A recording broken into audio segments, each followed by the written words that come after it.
What's up, everybody? Welcome back to Cincinnati Reds Daily. I'm your host, Greg. If you thought the Reds might move on from Elly De La Cruz at shortstop after leading the league in errors for the second straight season, think again. The Reds, according to Charlie Goldsmith, are not going to move on from him at shortstop. They're not going to have him move positions. We got a lot to cover in today's video. Elly De La Cruz, where will he play in 2026? I kind of just hinted at that. Hunter Green trade rumors continue to come up. We got all sorts of news of some saying it's going to happen, some say it's not going to happen, some saying they'll listen, some saying they won't listen. We have minor league signings and we have bobblehead dates, everybody's favorite.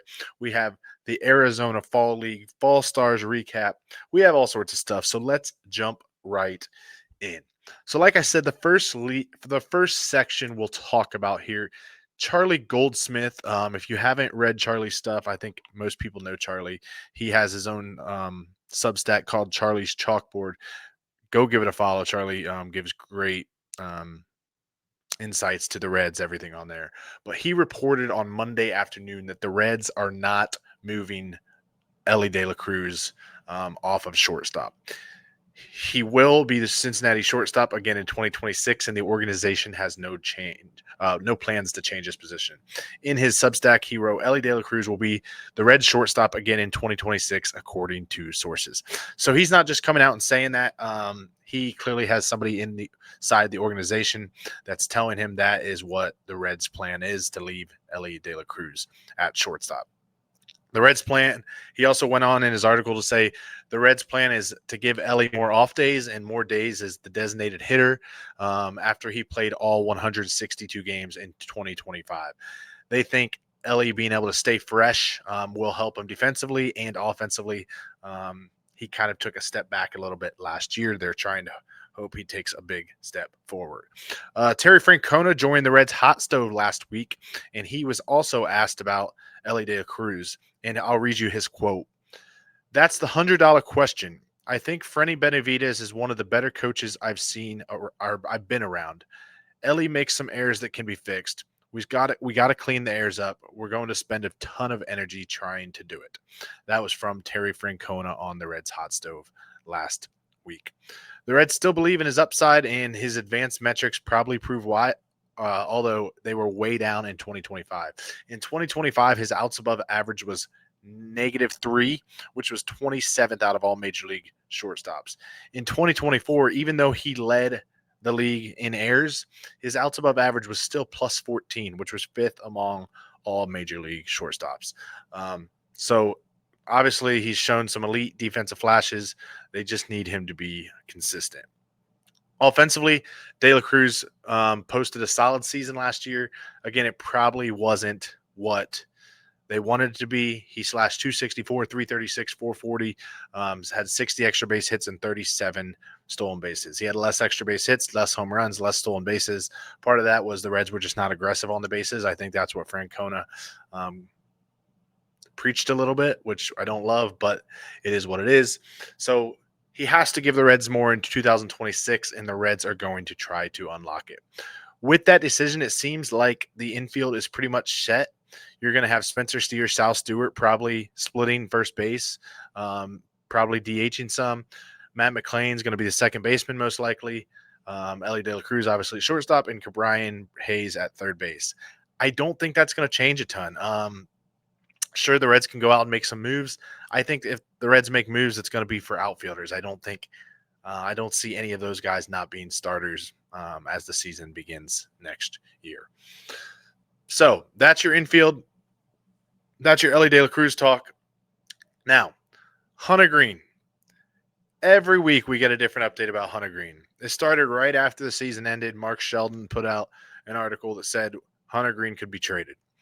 And I think people definitely read into that because Mark Sheldon is the Reds beat writer. He works for the Reds. So usually he doesn't just put out clickbait articles to get people clicking.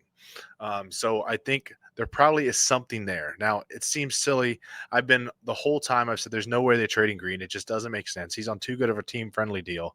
It just does not make a whole lot of sense. Well, today we had a couple new reports. Bob Nightingale of the U.S. Today reported, despite their recent public denials, they still plan to listen to offers for Green. That quote was obviously generated a lot of noise. And I think what he's saying is they'll listen. He kind of went on to say Green's on a team friendly deal. It would be crazy to trade him. They're not going to ever get a pitcher to sign on the free agent market like that. So he said they'll listen. But again, it feels like the Reds just absolutely have to be blown away to accept a deal. Again, Charlie Goldsmith mentioned that he said the Hunter Green trade rumors have kind of always been overblown this offseason. He kind of shut it down a little bit. And then again, Francona was asked about them last week on a podcast. I believe it was Baseball Isn't Boring is the podcast name. I think that's correct. And he said it's not likely to happen. He said they need the pitching. They're never going to get enough pitchers to sign to pitch at GABP. So he kind of shut them down as well. Teams can call, teams can ask, but nothing right now really suggests that the Reds are shopping Green or anywhere close to moving him. It sounds like they're just listening and saying, if we get blown away, sure, we'll take a deal. But it certainly doesn't seem like Green's going anywhere. It feels more like an offseason rumor than actually being a lot of real fire there. So that's the update on Hunter Green. All right, here's a topic. This gets Twitter raging.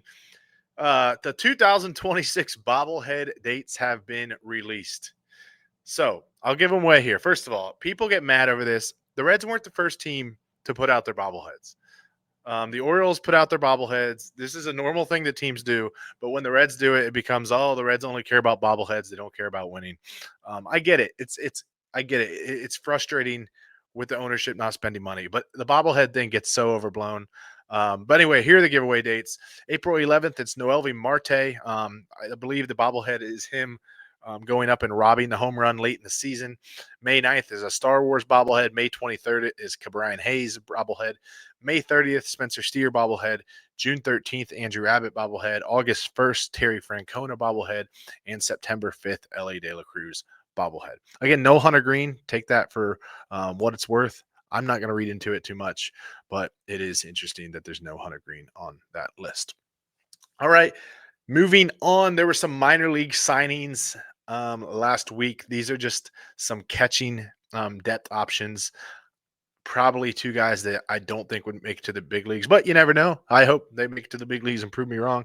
The Reds signed Ian Francis and Henry Hunter, not to be confused with Hunter Henry, the tight end that plays in the NFL. Ian Francis, he's 22 years old. He was undrafted out of Kansas.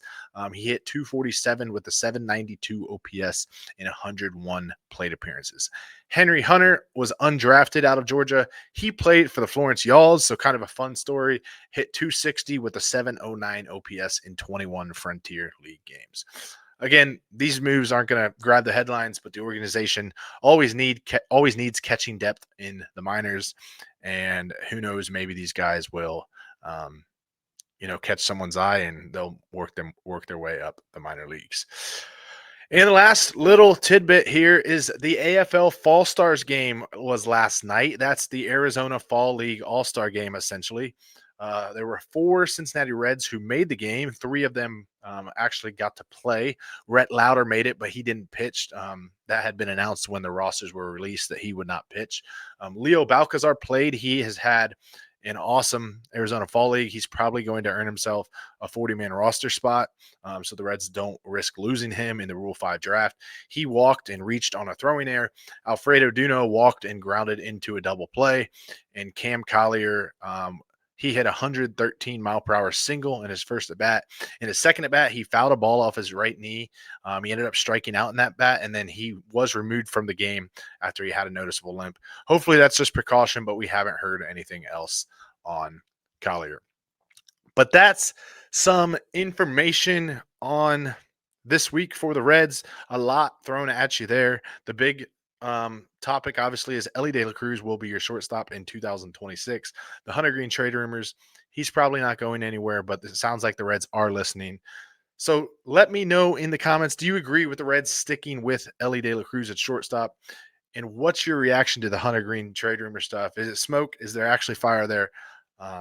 We will see. Also, to those who or listening in podcast form. I finally got this up on Apple, Spotify, all the places you can listen to podcasts. So thanks for being patient. If you're a new listener, you can follow me on Twitter at Reds Daily 4, and we do some cool stuff over there. I have YouTube, all the fun stuff. But thank you for listening, and as always, we'll leave you with a go Reds. We'll see you next time. See ya.